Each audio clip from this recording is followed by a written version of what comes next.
So, dear friends, welcome to our Sunday Forum for Charleston trip that our young people just took this summer.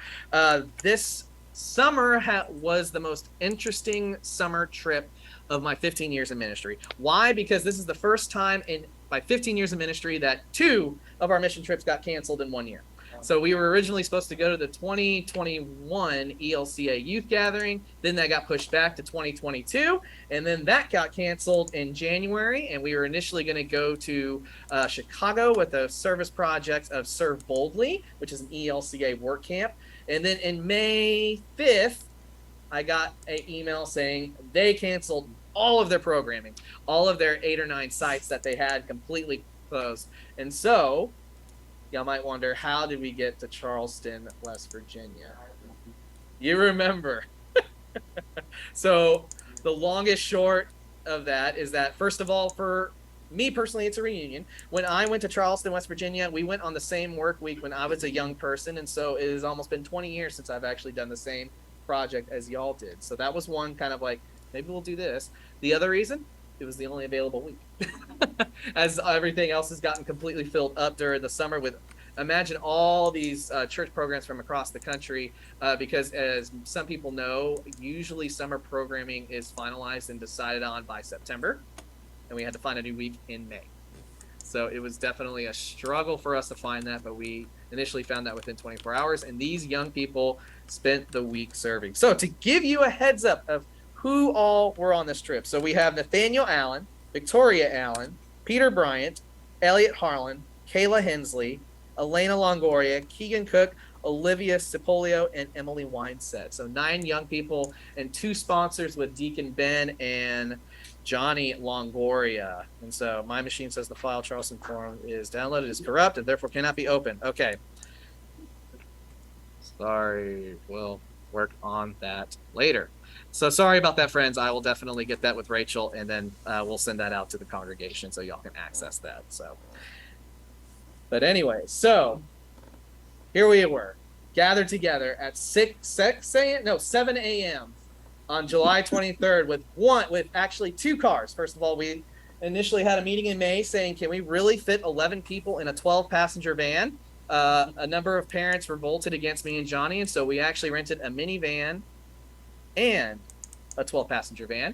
We discovered that our young people, first of all, did a very good job of packing, and so we were all able to cram into one van. And so our trip started immediately with a hiccup because we had a minivan sitting in our church parking lot. So we had to drive all the way to Pearland, where Johnny had to drop off the minivan, and then we all traveled from Pearland all the way to Memphis. And so I will do a quick screen share to show our people that are online some of the shenanigans, I will say, some of the shenanigans that happened on the way to there. And so, and Johnny, did you see beautiful countrysides like this while we were driving? Absolutely. Good, I did too. So here we were again, gathered right outside our 12-passenger van. Of course, it looks fuzzy. There we go. Anyway, so we all gathered together in this 12-passenger van. 3 people were in the back who had the comfiest room. Our young people got so bored that, in case you do not know, we always bring Jesus along with us wherever we go. And so this was the time that Jesus decided to get a ponytail by our young people. You will see Deacon Ben is in this next picture driving, and most of the young people were sleeping except for the back row. No, I did not take that picture while I was driving. Anyways, I believe this was a picture that was done by Johnny. So a couple of hours in, we were full of energy and enthusiastic, and some people found rest wherever that they could. Our first lunch stop was Whataburger, and so we took over this one little Whataburger's corner, and then for some reason Peter needed to get something while we were driving. On the drive there, this is for later. I was on the drive back, but yes, it did happen in the while we Good. Good. So the first day was about 9 hours of driving, and so we stopped at what I can only describe as a palace for Elvis in Memphis, Tennessee. In Memphis, right outside of Memphis. We were actually in Arkansas, but really close to Memphis. Elliot Harlan here had the 3-way chicken sandwich, which was the most original sandwich I've ever heard of. It's a barbecue chicken, buffalo chicken, 3 types of cheese and mozzarella sticks on the bun. It was good. Yes. So we did a lot more driving the next day. The next day was close to about 10 hours of driving. We saw a lot of state signs from Arkansas and Tennessee. Again, people found their rest in the most creative ways possible, with Elliot over there on top of the luggage. But right outside of Connecticut, was it Louisville, Connecticut? Kentucky. Anyways, dear friends, for the second year in a row, we had a flat tire. This was the first time that our young people actually enjoyed themselves while having a flat tire. They weren't nervous about the trip. They went outside and they just waited. We first called AAA, and then AAA was about to get there. 4 hours. 4 hours later. So Peter and Johnny and others said, we're kind of bored. Let's change the tire. And so they did. After waiting, well, it was about 45 minutes. It felt like an hour and a half. It felt a lot longer if we were just on the side of the interstate. That's not the point. Yep. We were scheduled to be in our site at Charleston, at First Presby in Charleston at 6 o'clock. We didn't get there until 9 o'clock because of the flat tire and because of those instances. So we missed some of the programming, but the youth did get an extra trip to Sonic, and so they actually enjoyed themselves there. Now, during the week, and what I'm going to do is I'll cycle through these pictures as we talk about. So what did it look like from Monday, Tuesday, Wednesday, Thursday while we were serving in Charleston? So we started breakfast at 7:15 at First Presby. They had breakfast crews to cook and breakfast crews to clean up. And then they had personal devotion time at 8:25, service projects and lunch at 9 o'clock. And you'll see that some of the young people are here in a state park trimming. This picture in particular is when our group first went to Union Mission, and you have to imagine when we go on these service trips, we pack our lunch before we go there. They give us our water. They give everything that we need. And so about 20 minutes to this service project, this cooler full of ice and water, we opened it to discover the cooler had been dipped and all the ice and water had been spilling out of the van for about 15 miles on our way to the site there. So that's why Peter looks very sad, because all of our water for the day had spilled. Okay. But we did correct. So Johnny did remind me. So while we were doing our service trips, we were actually split into 2 groups. One group went with another church from Maryland that was a high school group, and then another group split, which was about 3 of our girls, and with Johnny, and that was they were out of Maryland too. Yep, right up. Okay. So a lot of our young people did basically what the community needed. So this is a Union Mission, in which this is them opening a new distribution center. And so one of the simplest things they asked is to sort their donations and sweep. And so we swept. Another thing that Union Mission had was a preschool. And so getting their preschool ready this is a free preschool for the community. And so Kayla and Olivia here are cutting laminated things for the teachers to help out. Emily is pictured here restaining the stairwell to that preschool. And then the thousands and thousands of shoes that our young people went through. Good stuff. The actual pair of ice skates sitting in. Then in the evenings, so after lunch, at about 3 o'clock, we had basically shower time. So we would shower at a local high school. And so most of the time, most of the nights, except for one, we showered at a pool house. But every night we went to the local high school to shower from 3 to 5. And then we had dinner. And then at 6 o'clock to 7 o'clock, depending on the evening activity, there was an evening activity. So Monday was a Charleston scavenger hunt around Charleston, where we went to have the best ice cream in Charleston afterwards. We even did some footloose line dancing outside the local bookstore. And again, some more pictures of other activities. You might be thinking this picture is the young people actually sleeping. No, this is their personal devotion time, deeply meditating in their devotion.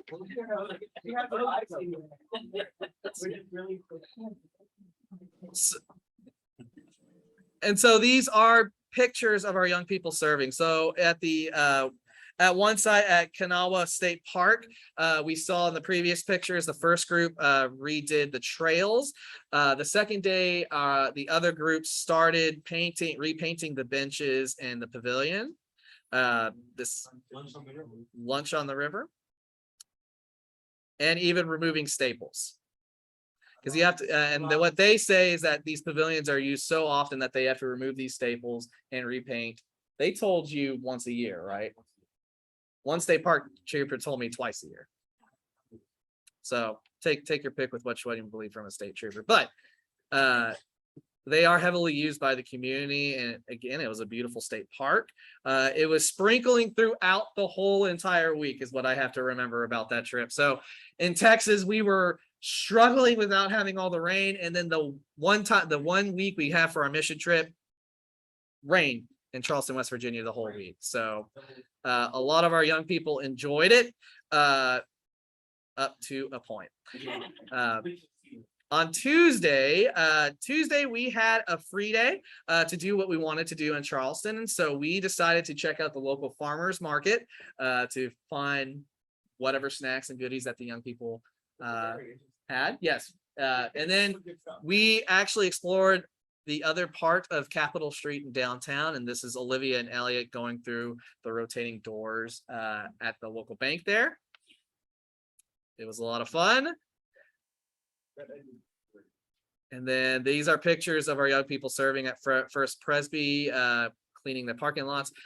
This is here, Kayla. I told her to give me that face because it was downpouring rain that day. So imagine the downpour rain and cleaning out the parking lot there. We also cleaned out a lot of their storage units at First Presby. First Presby was a congregation that has been there since 1860. And so it was fun to kind of see the history. They gave us a little bit of a tour of the congregation and saw their worshiping space. And then later that afternoon, some people went to Brenham Memorial Presbyterian Church for their food bank pantry. The interesting thing about this church and their congregational ministry is that they have lunch for homeless and people in town. So it's open for everybody. So local lawyers and local vendors would be there alongside the homeless population there. And the community that was shared there is beautiful. We didn't get to see that because of the rain. Yeah, that was the only week that summer it was canceled. That was the only week. So they had us helping out with their pantry for clothing donation. That you did. And do you remember the hot dogs, if they were fresh or were they frozen? They were. That's right. They were brick frozen. Young people cooking frozen hot dogs. I don't know how many people have tried to do that, but it worked out really well. The second group went to the state park as well to finish painting the rest of the benches that were there. This is our young people playing slaps. Yeah, Now, Wednesday night was an interesting night because we were at the New Covenant Missionary Baptist Church, in which they put on a worship service for those that go to Youth Works. And so this is a group picture of the three congregations that were serving in Charleston that week. Again, Christ the King Lutheran Church out of Houston, another Lutheran Church out of Maryland, and no, Episcopalian. Thank you so much. And then South Dakota was the other congregation. And so the worship life there was basically a talent show. And so, Johnny, was there anything you wanted to add to that? For what? For this? Oh, yeah. No, I thought it was great. Good. I like fireworks. Kids got into it too. Actually, they won't admit it, but they really got into it. Yep. We also performed a poetic reading of Katy Perry's Firework in front of the community there. Evening times also had a time for worship. And so this was one of those nights when we gathered for worship at about 9 o'clock. And I'm let me look at the time because I have been talking for 20 minutes straight. And so I will cycle through pictures. And so young people, I'm going to be asking you a question and I would like to hear y'all's responses. Now, bear in mind, friends, I've given these young people these questions a week in advance, so they should be studious and great answers. And they will be, even if they just look that up now. So, young people with a thumbs up, are you ready? Good. And those that are in the Sunday Forum area, we will have an opportunity for you to ask questions about their trip and everything like that. So, So hearing all the basics of the story so far, what was your favorite part of the trip? You'll want to speak up for And those at home, please.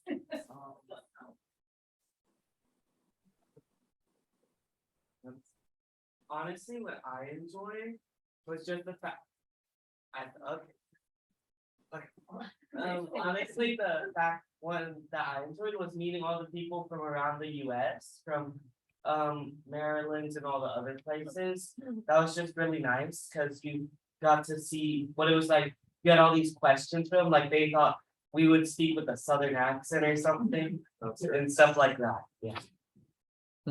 I think I'd say my favorite part of the trip was the activities that we got to do in the afternoons and the wide variety of things we were able to do.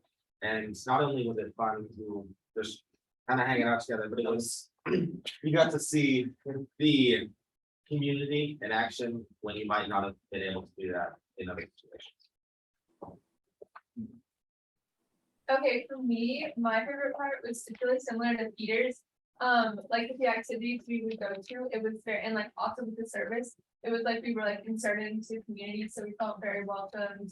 And like, it was like we'd been there all the time, they were so kind to us. I think my favorite part of the trip was the car rides there and back. Because even though they were really long, I felt like it was a really good way to bond as a church together, and it was just a really fun experience. I'd say just like Nathaniel, I really enjoyed meeting the people, especially the people who were in our service group project. We got paired with a group of people from Maryland, and they were all really sweet, and it was really fun just to get to know them throughout the week. Others, cool. If you want it to be it, that's it. That's a good, those are good replies. Yes, yes. What did you experience or feel that you've never felt before? What was something that you might have experienced that was new, or something that you've never felt before?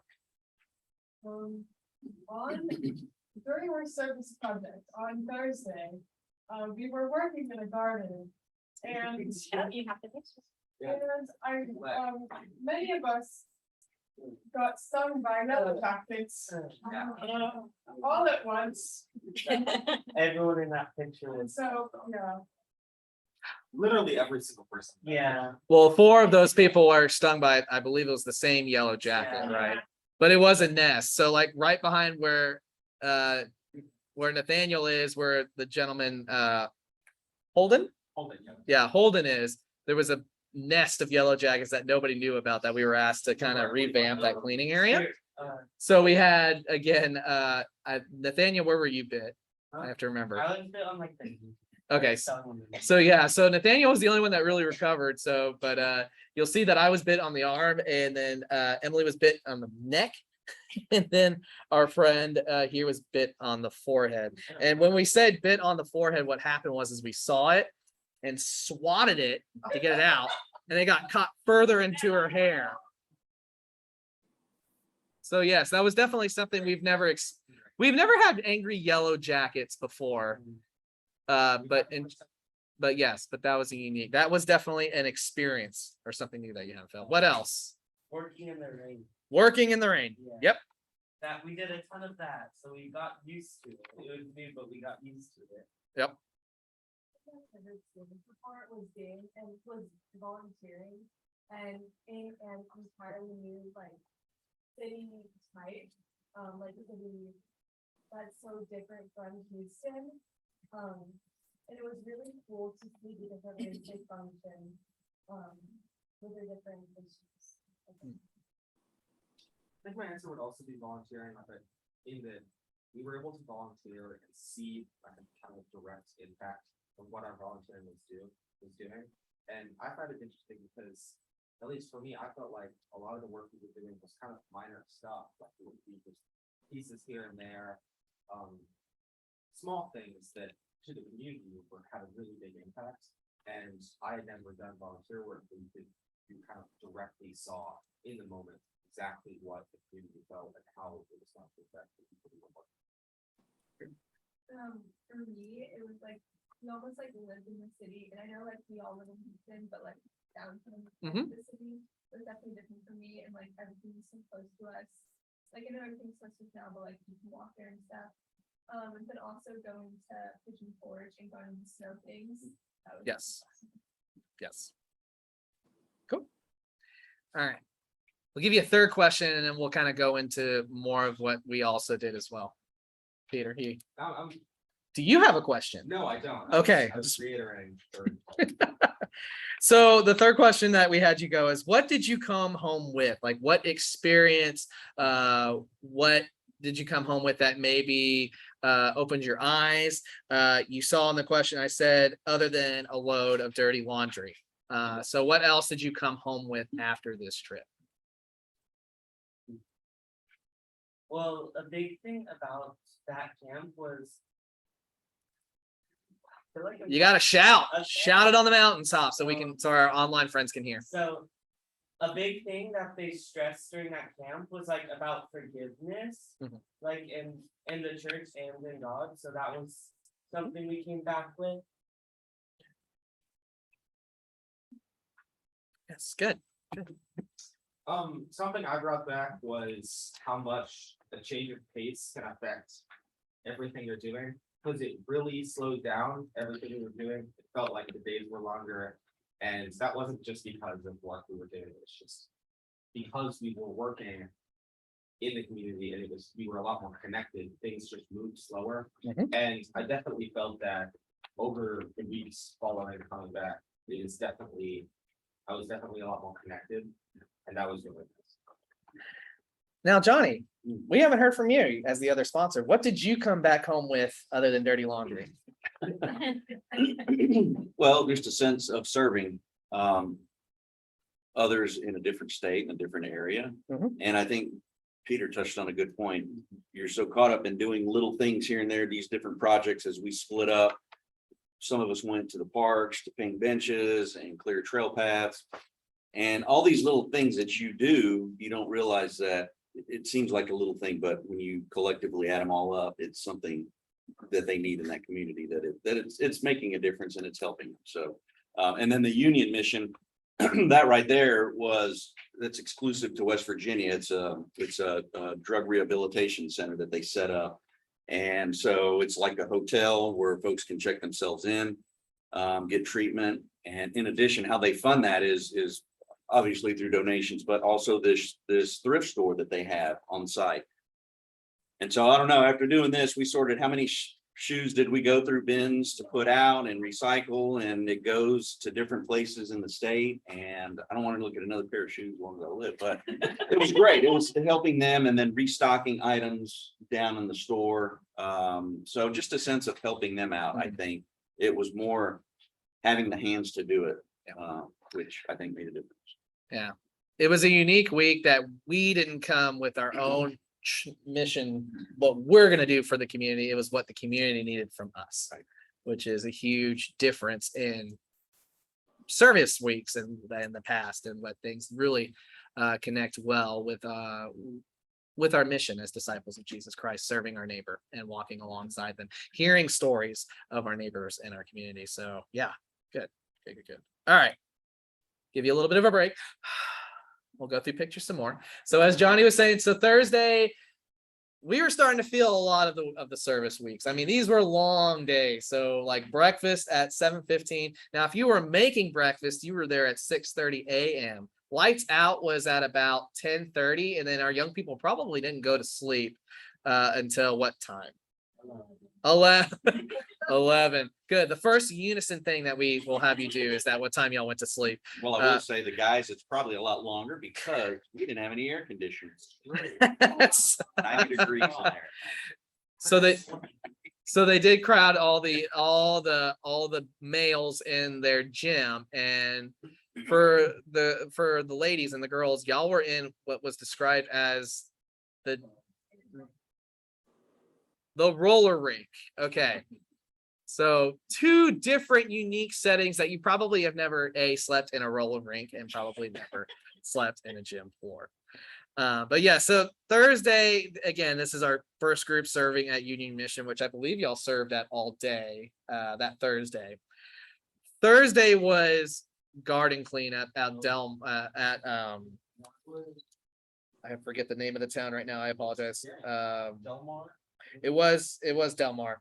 Yeah, so we went through different sites around the city for beautification. So we spread mulch, we pulled weeds.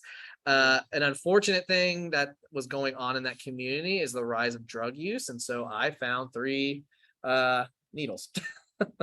So but again, it's a service that the community needed in this cleaning up, because this is actually like a little rest area that they had. And so this one couple that's responsible for the beautification of this town, I've been doing it for 10-15 years, and they work with Youth Works in order to continue having these areas beautiful for the community. This section of the town, their budget is only $500 for the whole year. And so a lot of what they have here is like donations, or it's strictly out of this one couple's pocket. So, but yeah, and this was, the picture doesn't do justice because this was when it was raining. And so we were spreading mulch, we were picking up trash along the railroads, and we did get stung by yellow jackets. And but we still nevertheless redid that one corner with those yellow jackets. That evening, we had a open community event with all of our partners at the Magic Island State Park. We had to get a brother and sister picture of the sunset going down there. And then we have what Peter describes as. Okay, I was just looking at the sunset and people started taking pictures of me. But it was a very good stern look into the sunset. So then Friday morning came, and this is again our last day that everybody had their own adventure things that they were going to be doing. So our friends from Maryland were doing whitewater rafting. I think our friends in South Dakota just had to get to South Dakota because it was a long drive for them. So we were up probably at 5 a.m. cleaning up the site, getting ready for us to go. And then we hit the road. So this was, again, if you remember, friends, while we were leaving, all that rain was coming up from Kentucky up to West Virginia and that massive flooding. So we actually took a longer route to go through Virginia originally, because our plans for our high adventure was to go to Pigeon Forge to do zorbing. If you know what zorbing is, the best way I can describe it is you're basically in an inflatable hamster ball and you roll down a hill. We were scheduled to do that, but as you can see, the rain was happening and the thunder was about to happen. We saw some interesting sights. I believe this was called like the Disney World of like the Midwest, because there was so much entertainment. So when our zorbing got canceled, our young people decided this is our alternative activity, which is the Pigeon Forge snow hill. So our young people took some time to cool off and going down this very large ice slide hill in these inner tubes, which was fun. Nobody got hurt, right? Yeah, good. Some people risked their phones to record themselves. Others lost their hats on the snow hill. And then one of the things we got to do was a snowball fight, to which it got shut down because A, Deacon Ben's glasses got damaged, and B, we forgot to mention there was a sign that said no snowball fighting. So after that, after our about 2 hours of allotted time that we have for Snow Hill, the last thing was a souvenir shopping at a place called Goats on the Roof. So this is it's a very strange souvenir shop, but it's what our young people wanted to go to. And so this is a shop that has unique souvenirs, but they did have some pretty cute baby goats that people got to see. They look like they're sleeping, but as soon as this picture was taken, they woke up and started all over the place.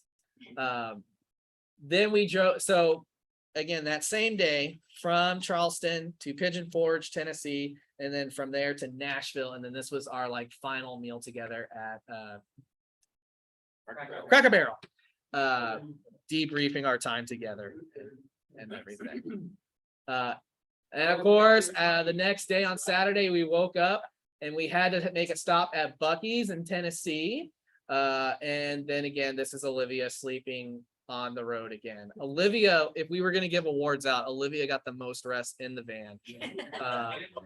In the most unique and creative ways possible. She also got the most for them. Yes. So. All right. So those were our slides and everything. Let me pull my friends back up here. We're gonna stop the screen share and there we go. So, alrighty. So 3 more questions to y'all, and then we're gonna open it up to our community to ask questions of you. Okay. Yes. You have a question? Yes. There you go. Alrighty, so ready? I'm asking you too, because you're gonna answer questions too, John. I'm ready. Okay, good. All right. Let's see. What challenged you on your trip? The flat tire. Tell me more. What about the flat tire Um, challenged you? The fact that it happened 2 times in a row. So, but it did, now that we're now more prepared, this time we're like making sure to check the tires before we have pressure gauge. Next time we're just, luckily next year's trip is Germany, so I don't think it should happen. But for all we know, it could. The airport. Good, good. What else challenged y'all? Hours time, because it was at 3 p.m., which was right in the middle of the day. So right after we finished our activities where we were working outside, and then right before we were doing our evening activities, which was also outside, except in the evening it stopped raining, so it was humid, mosquito-y. So we were sweaty, and then we showered, and then we were sweaty. And that's true, because kudos to y'all, because how that works is that it's basically 2-minute showers for each young person, because there's over 100 people that need showers in 2 hours. So, yeah. We were literally always too fast. Except for one. Except for the last day. They just kept us, the last group. Yeah, so that was a challenge y'all felt, was that y'all felt like they kept y'all as the last group for showers all the time. That's great. That's. Anything else? I would say I definitely got a significantly smaller amount of sleep than I would have liked. It was mostly because of the gym, but there was lots of bodies in that gym, and we were underground, so it was not very well ventilated. And so it was kind of just still hot air sitting in that room, and we had to go to sleep there. So that was not amazing. That's probably the worst of it. What about you, Johnny? I have to agree with Peter. That was probably, that tested my patience, and it was all I could do to be reserved and not complain of the chain, but I decided to just, hey, let's make it work.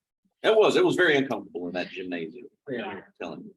But rather than complain about it, just, let's work with it, let's manage it, Well, and and we did, and we were, except one night I did sneak over to the leadership room where it was AC, and I slept there, moved my car and everything over there. but it was a good learning experience, because some places do not have air conditioning. It's true. No, I understand. And that, so- but and if I some know that ahead of places- time, yeah, mentally I can That's prepare. true. But the problem with that is that the rest of the church was air conditioned. This is true, and probably that was the only space where the heater was still on. Yeah. And so it did get to about 88 degrees in that gymnasium the first night, so. We made it work. It was good. People are called firefighters. It's like, It was like a sauna experience. Well, they had exhaust fans going, and then they realized, well, let's just shut those off, which helped because it was whatever little air was there, it was taking out. And so we put fans in the hallway to blow air in, and that helped. It did help a little bit. But anyway, enough about that. That was, other than that, it was great. I'd say the rain was a big challenge because it just kept coming. Like every single day when we would do our service projects, like halfway through, it would get rained out, or it would just be sprinkling the whole time, so we would still be outside doing the service project because it was still possible, but we were still being rained out. Who or what shaped your faith during this week? Who or what shaped your faith? For me, the church we went to on, I think Wednesday, that was really nice to see like how another like community worships and stuff. And it was like very different than ours, with the talent show and stuff. And their church, like none of us had ever been there before, but they were so welcoming. And it felt like we would go there all the time and like everyone knew each other. And so I thought that was very nice. I think the staff at this town they were amazing. They did a really great job at running it, despite the fact that they had been there the entire summer. 9 weeks. And 9 weeks, And and they had been routinely working all 9 weeks. They had a fresh group every week. They were supposed to have, what was it, one more person? Yeah, so Youth Works usually has a staff of 4, but because of everything that we've been dealing with, I don't want to say post-COVID, but everything that we're dealing with now, they were understaffed as well. And so they made it work with 3 people to work staff. And it was a challenge. Yeah, Yeah. despite all of that, they did a really great job of working with Yeah. the kids that we had, and I mean, routinely, like, great evening, was it the gathering? Mhm. They called it, they had their evening devotional time, which was really great. I would say that was probably the biggest thing. Good. Nice. What do you think will stick with you after years when you're down the road, after many more trips, after many more Lutheran League activities, and maybe even when you become an adult and you reflect on this? What would stick with you? For me, probably the impact of volunteering, especially on a smaller scale or on any scale really, because in Houston, I know a lot of volunteer projects that I do are on such a big scale that it doesn't really feel like I'm doing anything. But what this Charleston trip has shown me is that volunteering, no matter how big or how small, makes such a big difference in a community. And so I think that's probably what will stick with me.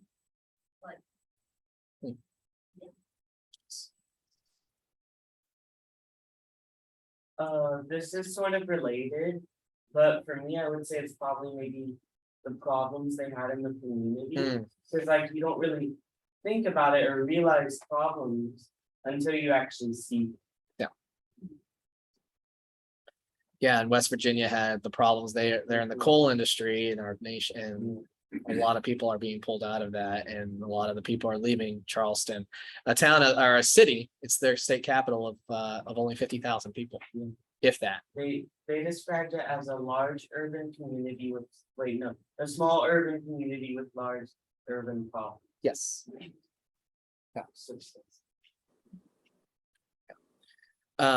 These trips, I always appreciate the stories that are shared, and hearing the stories of the people. Absolutely, like you were saying.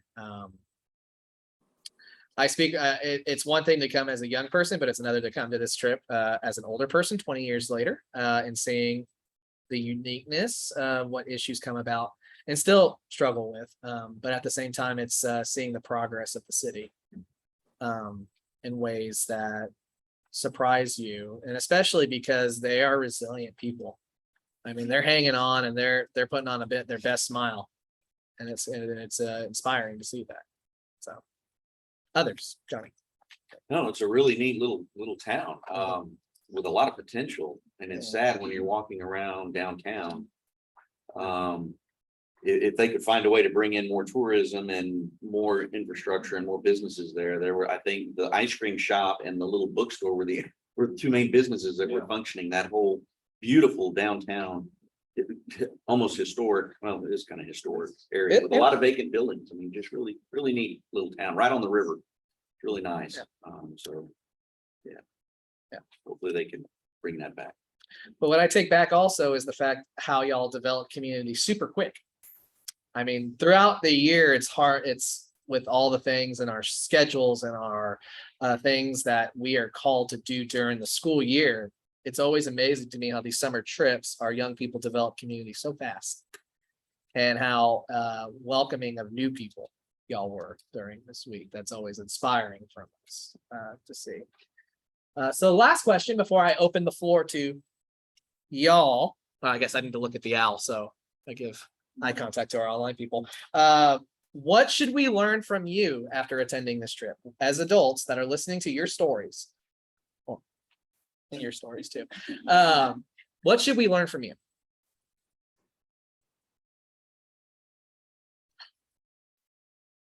I think this is a point that's been stated by, if not everyone up here, then the large majority of everyone up here, is that volunteering, no matter how big or how small, makes a massive impact on the community. You may not see the results immediately. You may see it immediately as you're working, but no matter what it is, it does help the community. You'll see it in the small things, the attitude people have towards you, and additionally, the direct output of the work you do.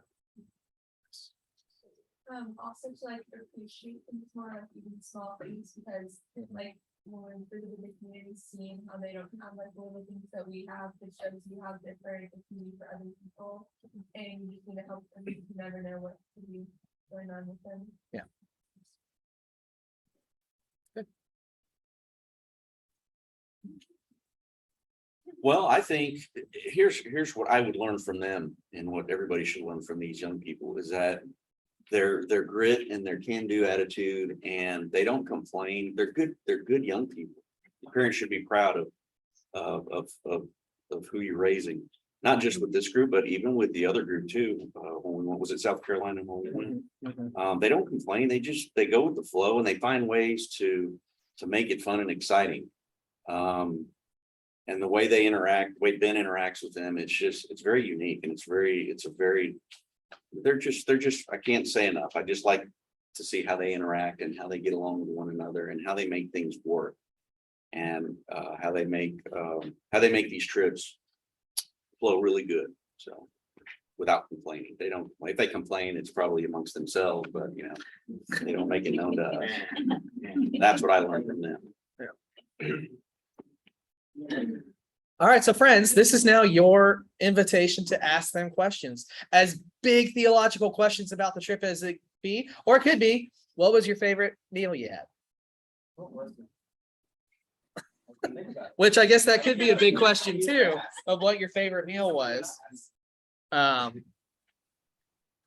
So, we have a question online, okay? Yes, indeed. Coming into a community like this and starting to do projects that were basically you were pointed at, it took a great deal of organization and so forth. I'm curious, if you were on the other side of the table, what kinds of projects might be done in this community? Given the perspective of what you have of working in somebody else's.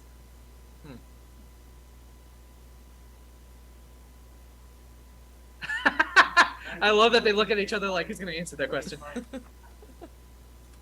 I would probably say a way to, like Ben said, or sorry, Johnny said, to create new industry and like new ways people can get jobs for themselves in the community rather than, but yeah, and just continue supporting them until they can find a job. We just need to revitalize economy, but it's hard to do that. And yeah, at the volunteer. But right, beautifully said. Like, for example, in Houston, we have like all these different things that fuel the economy of Houston, where if like, for example, petrochemical goes down, that we've seen that before, we have all these different things that help the economy of Houston, such as like our medical fields and our shipping. And so there's things that can help almost build that slack. So providing new opportunities for Charleston, new employments, and even new, and as you said, new opportunities for people to stay there, I think is huge. Because that was oftentimes what they said, is they feel like all their young people leave for bigger, better things, and they never come back. No. Good. Other responses to that question? Maybe like, so volunteering with food insecurity. But I know we have a pretty big program with the Houston Food Bank with that already, so, you know. Yeah. Could you recap that, please? So a little bit more about food insecurity, as the idea is that, at least for people that come to Houston, that would be a big thing that people would serve in the local community here. is the Houston Food Bank. And then in Charleston, that would be one way of expanding that even further. I don't know about Houston, but the one thing that was fascinating about Charleston was, again, that one church having just a burger cookout, and they serve about 800 people a day.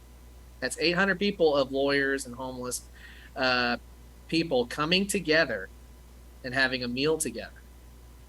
It's a unique setting. I don't know if that's, yeah, I don't know if Houston does that, but that's something that's really cool. Any other questions? That one you mentioned the differences between Charleston, Houston, different problems, not having. You go into more detail.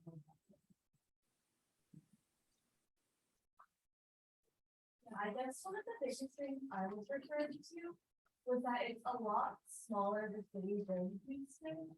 And so I guess it feels like there are issues, such as a lot of drug use is much more visible in that community than it is in Houston.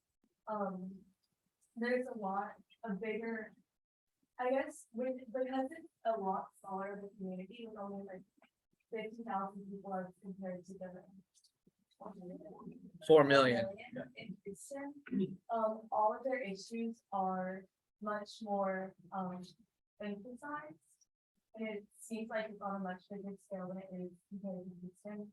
And so I guess that's kind of what I mean. Is everything is so much more visible there.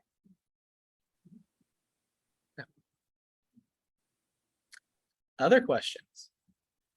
I don't have a question because you actually asked me if I wanted to know how they would carry this experience forward. So I just want to comment that sitting here listening to your reflections, your insights, your responses, I have been truly blessed by being here this morning. And I am so glad I came. And I want to thank you. And I know that what you echoed, you will carry beyond high school after you move the tutelage of Deacon Ben, but there's a lot that goes with you. And I thank you.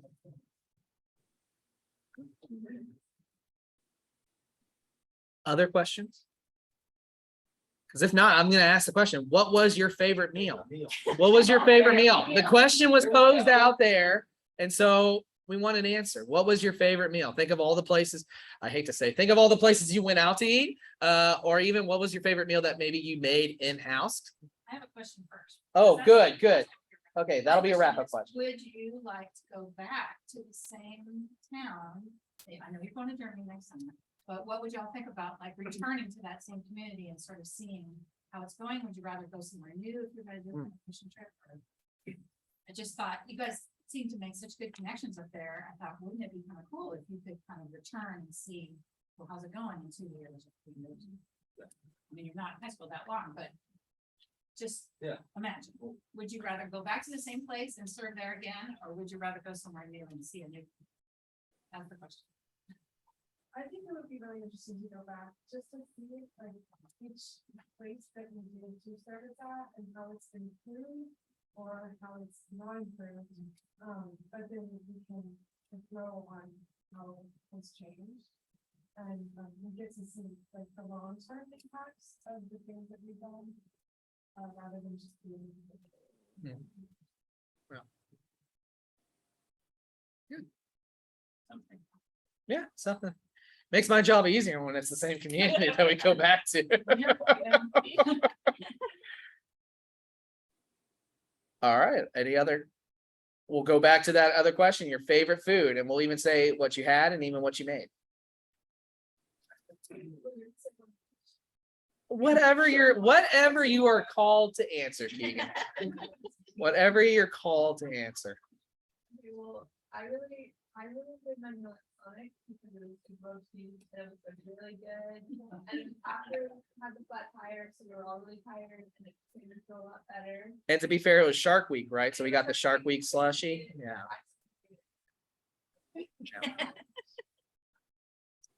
Don't worry, Mandy. Pastor Mandy, we'll get you one. Thanks a lot. My lunch roll. I wish you could say it was something I made, but I honestly don't remember the meals. So there was burgers, hot dogs, spaghetti, tacos, and pizza. Oh, that's right, I would say. I actually didn't really scary, that was really good. Yeah. I was good, but also, Cracker Barrel. The last meal. That is right. Yeah. We got all. Well, I guess I shouldn't say that was your last meal. That was Like sit down. right. Sit down experience, because our last meal was Whataburger. We started at Whataburger and we ended at Whataburger. So I mean, it made sense. Full circle. It was the same one. Too. No, it wasn't. No, it was a different Oh, one. It was a different one. Yeah, no, those sit down meals are always my favorite. I will have to say that chicken fried steak at Cracker Barrel was a good one. Slow and easy. Yeah. You also brought up a good point. The one thing that I would challenge them at YouthWorks was one breakfast, they made all that breakfast tacos. Oh, yeah. And that That was- meat that they threw away that they could put into another meal. Oh, it was horrible. That Yeah, was bad. yeah. So We did take home a lot of their snacks. we did. They had a bunch of snacks too. That's right. We sell. We were leaving and they were like throwing the snacks in our van before we were leaving. Oh, no. So. Any other meals? I want to, Oh, yeah, Chicken sandwich, or like a grilled chicken sandwich. Yeah, really good milkshakes too. the milkshakes, yeah. Milkshakes were really, That was, I don't know why they were particularly really good. Oddly, very good. that was honestly the best themed restaurant too, by far. Yeah. Best themed restaurant by far. They probably use bluebell ice cream. Yeah. Very cool. So it is, our time is almost up. So what's next? So that could be a question of it as we look at our rotation that we do mission trips. So most of y'all are correct. I shouldn't say most of y'all. Y'all are correct that our next mission trip is to Germany, June 2nd to June 11th of 2023. We've already confirmed those dates with Pastor Britta Tadakin and Pastor Martin. Right now, that group is at like 26 participants. So of just only our community, which when we did that last time was partnered with another congregation. So huge group. So that is coming up this summer. But then to go back into our rotational models, so this lets you know how far in advance we have to plan for these events. So that's 2023. 2024 is the ELCA Youth Gathering in New Orleans. And then 2025 will be this potential of either going to another service week and doing that either at Charleston or going back to where we served before that in 2019 was Wilmington, North Carolina. Wilmington. Wilmington, North yeah. or South Carolina? North Carolina. We've all slept a lot since then, and so but you, I had a Cracker Barrel. but again, but our closing statement is that we're not able to do these kind of projects, these kind of mission, these faith-forming, life-changing events without the support of our congregation, without the support of our parents, our sponsors, even our young people. So we thank y'all for this experience, this opportunity to reflect on our time together so that it's not just Deacon Ben taking the kids for a week of vacation. These are important milestones in our young people's faith. And so we thank y'all for your support, your prayers, your care, and even the attitude during the trip. Y'all know that that is a huge thing that can make or break a trip, is the energy that y'all bring in. So thank y'all so much, guys, for everything y'all do. Thank you everybody online for tuning in, and we will record this and we will have the photo PowerPoint attached with it as well. So thank you, dear friends. I think that ends our time. And so I will end the meeting online. So thank you so much, friends that are online. Thank you, our friends in person. And so take care. God bless.